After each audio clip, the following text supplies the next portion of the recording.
तो hi everyone, आज हम बात करेंगे बेसिक फाइनेंस नॉलेज के बारे में। बहुत ही इंपॉर्टेंट टॉपिक है बेसिक फाइनेंस। जितना मुझे आता है इतना मैं आपको बता दूंगा। और अगर अच्छा लगे तो लाइक फॉलो कर लेना। चाहे आप स्टूडेंट हो, जॉब करते हो, बिजनेस में हो या फिर घर संभालते हो, फाइनेंस की बेसिक अंडरस्टैंडिंग सबके लिए जरूरी है। चलिए शुरू करते हैं। बहुत पहला, फाइनेंस क्या होता है? फाइनेंस का सिंपल मतलब है पैसे कैसे कमाएं, कैसे बचाएं, कैसे खर्च करें और कैसे बढ़ाएं। सिंपल है। फाइनेंस सिर्फ रिच लोगों का टॉपिक नहीं है। हम सब रोज फाइनेंशियल डिसीजन लेते हैं। क्या खरीदना है, कितना खर्च करना है, कितना सेव करना है, कहाँ जाना है, कहाँ आना है। अगर हम इन डिसीजंस को समझ कर लें तो लाइफ बहुत इजी हो जाती है। दूसरा है इनकम और एक्सपेंसेस। सबसे पहले बात करते हैं इनकम, यानी आपके पास आने वाला पैसा एक्टिव है या पैसिव है या फिर पोर्टफोलियो से है, वो किस तरह से आता है। तो इनकम का अलग अलग सोर्स हो सकते हैं, जैसे आपकी सैलरी, बिजनेस की अर्निंग, आपका घर अगर है तो उसका रेंट आना, इंटरेस्ट आना, डिविडेंड आना, या कोई आप पार्ट टाइम जॉब करते हैं फ्रीलांसिंग, उसके साइड से आपके पास इनकम आ रही है। तो एक्सपेंस खर्च दो टाइप के हो सकते हैं। पहला है नेसेसरी एक्सपेंसेस, दूसरा है अननेसेसरी एक्सपेंसेस, जिसे हम अवॉइड नहीं कर सकते। नेसेसरी एक्सपेंसेस को हम अवॉइड नहीं कर सकते, जैसे खाना खाना है, रेंट पे दे रहे हैं, रेंट पे रहते हैं तो रेंट देना है, बीमार है तो मेडिसिन लेना ही है, इलेक्ट्रिसिटी का बिल देना ही है। अननेसेसरी एक्सपेंस में जिन्हें हम कंट्रोल कर सकते हैं, जैसे ओवर शॉपिंग करना, आउटसाइड फूड बार बार खाना, कुछ ऐसे सामान खरीदना जो जरूरत के नहीं है। अगर हम ये दोनों आइडेंटिफाई करना सीख लें तो फाइनेंशियल कंट्रोल आना शुरू हो जाता है। तीसरा है बजट बनाना स्टार्ट करें। बजट बनाना इंपॉर्टेंट है। बजट हमें बताता है कि हमारा पैसा कहाँ जा रहा है। एक सिंपल बजट रूल मैं आज आपको बता रहा हूँ, पसंद आए हैं तो लाइक कर देना। 50-30-20 का रूल। 50 उन चीजों पर खर्च करो जो जरूरी है, 30 उन चीजों पर खर्च करो जो आप चाहते हो, 20 की सेविंग करो, इन्वेस्टमेंट करो जहाँ भी आप इन्वेस्ट कर सकते हो।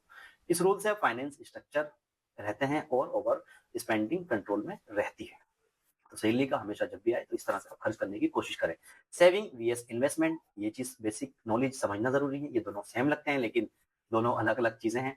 सेविंग मतलब है जहां आप पैसा सेफ जगह रखते हैं और फ्यूचर इमरजेंसी के लिए, जैसे आपका सेविंग अकाउंट, जैसे आपकी एफडी, आपकी आरडी।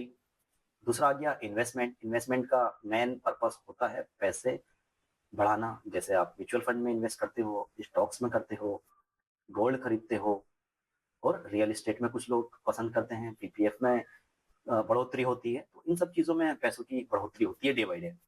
सेविंग सेफ्टी इन्वेस्टमेंट बराबर ग्रोथ। सेविंग करोगे, सेफ्टी इन्वेस्टमेंट आएगा, और ग्रोथ दोनों जरूरी है। पांचवा सबसे बेसिक रूल है इमरजेंसी फंड। आपके जो भी सैलरी आती है, उन सैलरी का 3 से 6 महीने का जो भी आपका एक्सपेंस होता है, वो एक अलग इमरजेंसी फंड में जरूर रखें। क्योंकि अगर आपकी जॉब चली जाती है या फिर आपको कोई ऐसा हेल्थ प्रॉब्लम होती है आपको या आपकी फैमिली में, तो वो इमरजेंसी फंड आपको जरूर काम आएगा। बेसिक नॉलेज में इंश्योरेंस जरूरी है, इंश्योरेंस समझना जरूरी है। मतलब इंश्योरेंस का मतलब है जरूरी प्रोटेक्शन। जैसे 3 तरह के इंश्योरेंस होते हैं, मुश्किल वक्त में ये हमेशा हमारे काम आते हैं। 3 इंपॉर्टेंट मैंने आपको बताया, जैसे हेल्थ इंश्योरेंस हो गया, टर्म इंश्योरेंस हो गया, और आपका जो भी गाड़ी है, व्हीकल इंश्योरेंस हो गया। हेल्थ इंश्योरेंस आप लोग जानते हो कि भैया हॉस्पिटल में काम आएगा। टर्म इंश्योरेंस आपकी फैमिली को फाइनेंशियल सपोर्ट देगा। व्हीकल में अगर आपके पास 4 व्हीलर है तो उसमें अगर कुछ ऐसा कुछ हो जाता है, खुदा ना करे, तो इन सब चीजों में वो आपका काम आता है। इंश्योरेंस एक एक्सपेंस नहीं है, ये सिर्फ एक सेफ्टी या शील्ड है आपकी। सातवां समझना जरूरी है लोन और क्रेडिट कार्ड। लोन सही है यूज करें तो हेल्पफुल भी हो सकता है, गलत यूज करेंगे तो ये बर्डन बन जाएगा। लोन लेते समय ध्यान रखें इंटरेस्ट रेट कितना है, ईएमआई कितनी है, कितने समय तक आपको उसको चुकाना पड़ेगा, आपका अभी करंट सैलरी कितनी है, कैसे कैसे बढ़ेगा। तो ये सारा चीजें ध्यान में देखते ही आप अपना लोन के लिए आगे चलें। 30 से 40% ईएमआई आपका सैलरी से ज्यादा नहीं होना चाहिए। पांचवा, आपका नॉलेज होना चाहिए टैक्सेस का, और बेसिक ज्ञान पता होना चाहिए। जैसे कि आपका इनकम टैक्स है, इनकम टैक्स आपकी अर्निंग पर लगता है। जैसे सेक्शन 80C में इन्वेस्टमेंट करके टैक्स सेव किया जा सकता है, जैसे पीपीएफ, ईएलएसएस, एलआईसी। तो इस सब की आपको नॉलेज होनी चाहिए। जीएसटी, ये आपके सामान खरीदने पे या कोई आप सर्विस लेते हैं, मतलब कोई इन्वे आप खर्चा करते हैं, तो उनमें जीएसटी जाती है। फाइनेंशियल प्लानिंग के लिए ये आपकी जानकारी में जरूर होना चाहिए। क्रेडिट कार्ड का सही इस्तेमाल करना नवा बहुत जरूरी। आज की जनरेशन में क्रेडिट कार्ड होता है लेकिन अननेसेसरी खर्चों की वजह से वो ओवरलोड उसको कर देते हैं। क्रेडिट कार्ड पावरफुल टूल भी है और एक ट्रैप भी है। अगर आप टाइम पर बिल पूरा भरते हैं, बेस्ट, सिर्फ मिनिमम ड्यू भरोगे तो इंटरेस्ट बहुत ज़्यादा हाई होता है। क्रेडिट कार्ड में इंटरेस्ट बहुत ज़्यादा हाई होता है। तो गोल्डन रूल क्या कहता है? क्रेडिट कार्ड को डेबिट कार्ड की तरह ट्रीट करें, ड्यू डेट से पहले पूरा बिल भरें।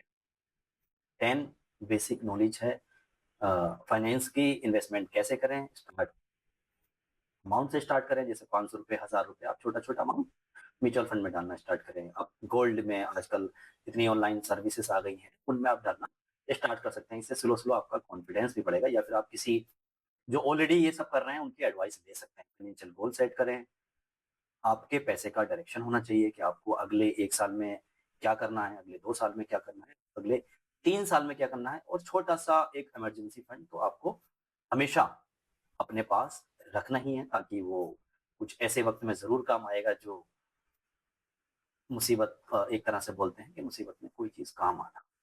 लॉन्ग टर्म गोल, जैसे आपको घर खरीदना है, तो ये सारी चीज़ें आपको अपने पैसों के लिए लिखना ज़रूरी है, जानना ज़रूरी है, नहीं तो पैसे का पता नहीं चलेगा कि वो कहाँ चला गया और कितना चला गया।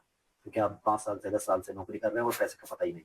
बहुत सी चीज़ें होती हैं, वो बाद में डिस्कस कर लेंगे। लास्ट एडवाइस है, खर्च कंट्रोल करें, इनकम से कम खर्च करें, रेगुलर सेविंग करें, स्मार्ट इन्वेस्टमेंट करें, और सबसे इम्पोर्टेंट है फाइनेंशियल नॉलेज आप बढ़ाते रहें। चैनल को सब्सक्राइब कर लें, फॉलो कर लें। इससे थोड़ी-थोड़ी चीज़ें ट्रांसफॉर्म लाइफ की आपको पता लगती रहेगी। जो इंसान फाइनेंस को समझता है, वो लाइफ में फाइनेंशियल स्ट्रांग रहता है। तो लाइक कर लें, फॉलो कर लें, इस तरह की बहुत सारी चीज़ें हैं जो आपको आगे भी जानने का